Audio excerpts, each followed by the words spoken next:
Dear students, today we are going to start our new lesson in reader book. Lesson number 6, Caught by a Sneeze. Before we move to the lesson, first of all, we will get an introduction so that we can easily understand it. Let me start. It is a Christmas Eve. Eve means, dear students, the day or evening before Christmas.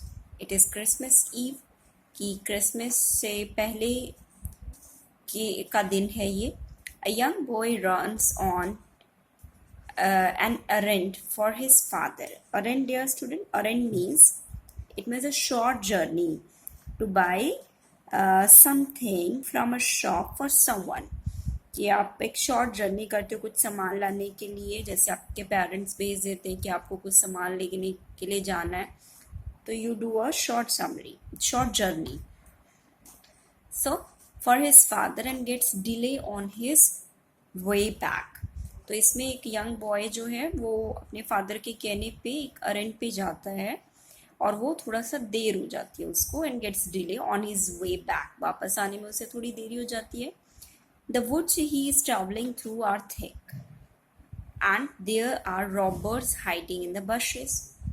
So the woods he is traveling through are thick, means जिस forest में वो जाता है, जिसके से पास होके वो जाता है, that is very thick and there are robbers, और वहाँ पे robbers भी होते हैं. hiding in the bushes में छुपे हुए कुछ robbers होते हैं. read on to see how this brave boy handles an unusual adventure. तो आओ ये स्टोरी हम पढ़ते हैं पता लगाने के लिए कि कैसे जो ये ब्रेव बॉय है he handles an unusual adventure. So let me start this बच्चों section. Many years ago there lived in Wessex a human son whose name was Herbert. Wessex means a kingdom और humans means a farmer who owns land. कि many years ago काफ़ी साल पहले Wessex में एक human का बेटा रहता था whose name was Herbert और उस बेटे का नाम Herbert था. He was about 14 years of age and as frank and cheerful as he was physically brave. तो वो बच्चा उतना ही ज़्यादा फ्रैंक और cheerful था और फिजिकली भी उतना ही ब्रेव था. He was in fact a little vain about his courage. One old Christmas Eve, his father, having no other help at hand, sent him on an important errand to a small town several miles from home. तो एक बार Christmas eve पे उसके father having no other help at hand, उनके पास कोई help नहीं थी, कोई हेल्प कराने वाला नहीं था. So he sent him on an important errand. तो वो उसको एक शॉर्ट जर्नी पे भेजते हैं टू स्मॉल टाउन, एक छोटे से टाउन पे में सेवरल माइल्स फ्रॉम होम से वो काफ़ी माइल दूर था. तो वो वहाँ पे अपने बेटे को एक इम्पॉर्टेंट अरेंड के लिए भेजते हैं. He travel on horse back and the business kept him till late in the evening. तो वो जो हर्बर्ट है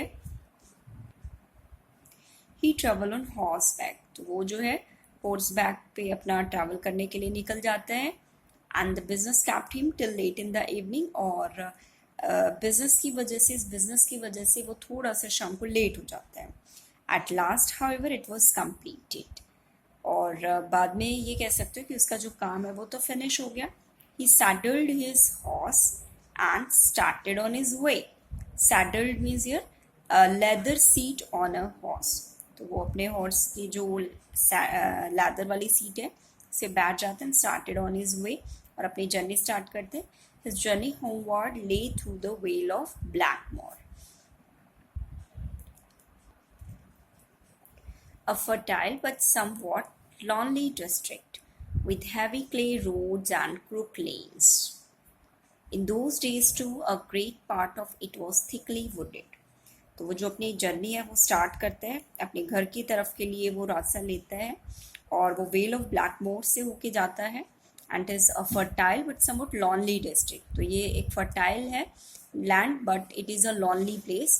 with the heavy clay roads and crook lanes. और यहाँ की गलियाँ रास्ते थोड़े से आप कह सकते हो कि crooked हैं, थोड़े से mysterious हैं. And those days to a great part of it was thickly wooded.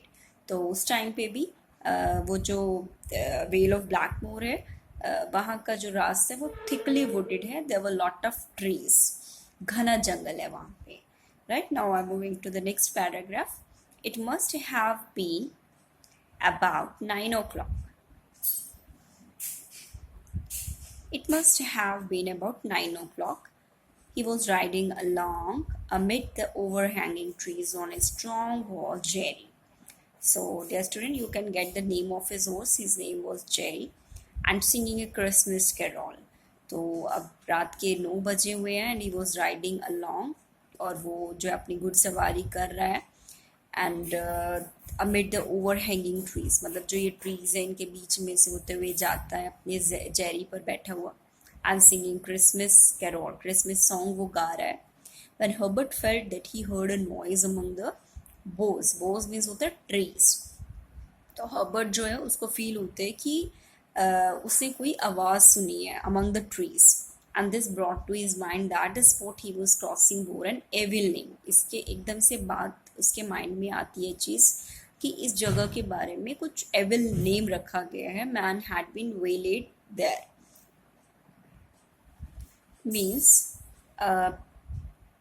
means you can say people had gotten lost or had possibly been attacked here. कि या तो लोग यहाँ रास्ता भूल जाते हैं या फिर उन पे कोई अटैक कर देता है.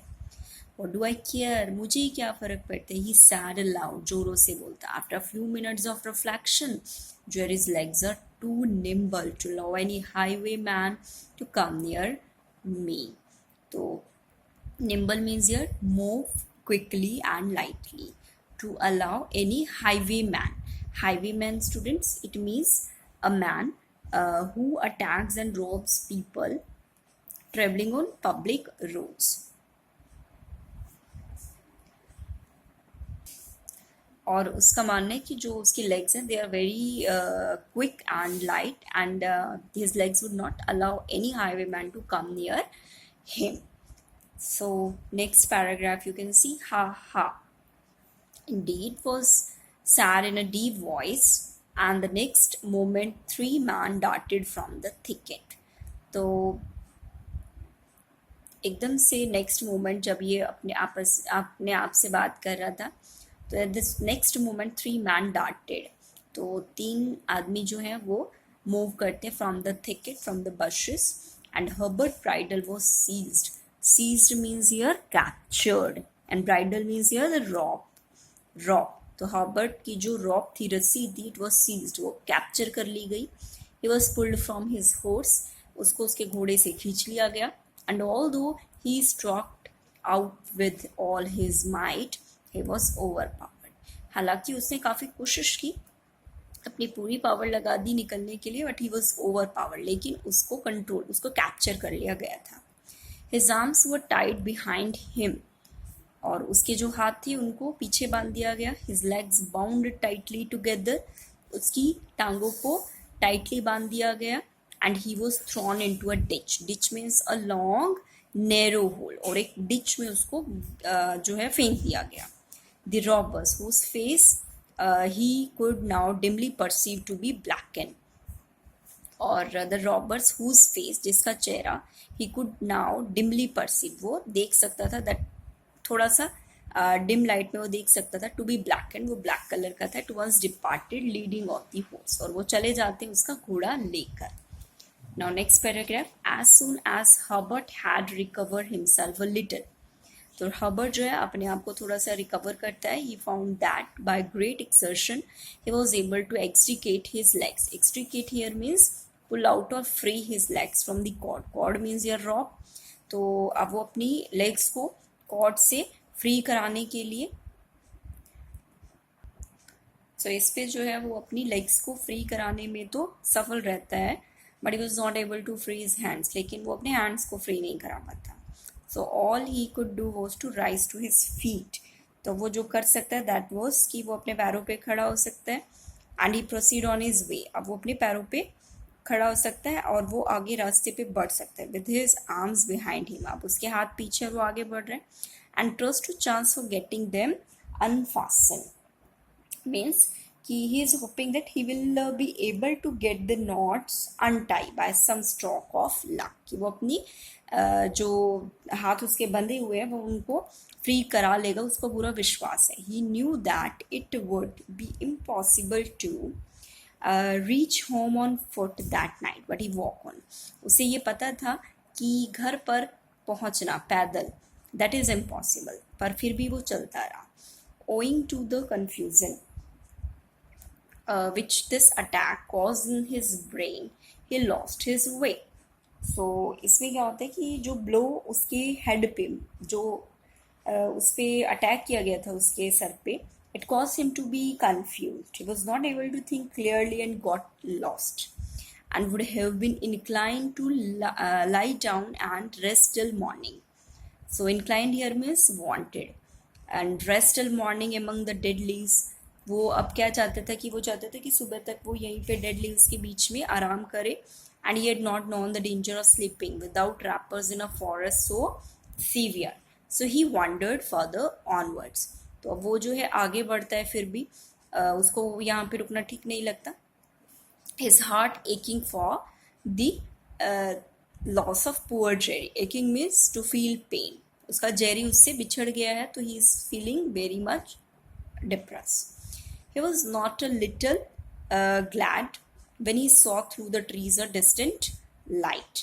he was not a little glad means he was very happy when he saw light through the trees at a distance। दूर से जब वो लाइट को देखता है पेड़ों के बीच में से, he feel very glad। he made his way towards this। वो अपना रास्ता उस तरफ करता है and soon found himself in front of a large mansion। mansion means a very large house with gables and towers, the battlements and chimneys showing their shapes against the stars। तो वो अपना रास्ता उस लाइट की तरफ करते जहाँ जो पेड़ों के बीच में से आ रही थी, और वो अपने आप को एक मेंशन के सामने, एक बड़े घर के सामने खड़ा हुआ पाता है जहाँ पे कि उस मेंशन के साथ में कुछ गैबल्स थे, टावर्स थे and बैटलमेंट्स। and battlements which are you can see here the meaning low wall round the top of a castle with opening at regular intervals through which arrows or guns could be fired and chimneys showing their shapes against the star। तो एक बड़े से mansion के आगे आके खड़ा हो जाता है। so dear students, next section we will discuss in the our next video। thank you students।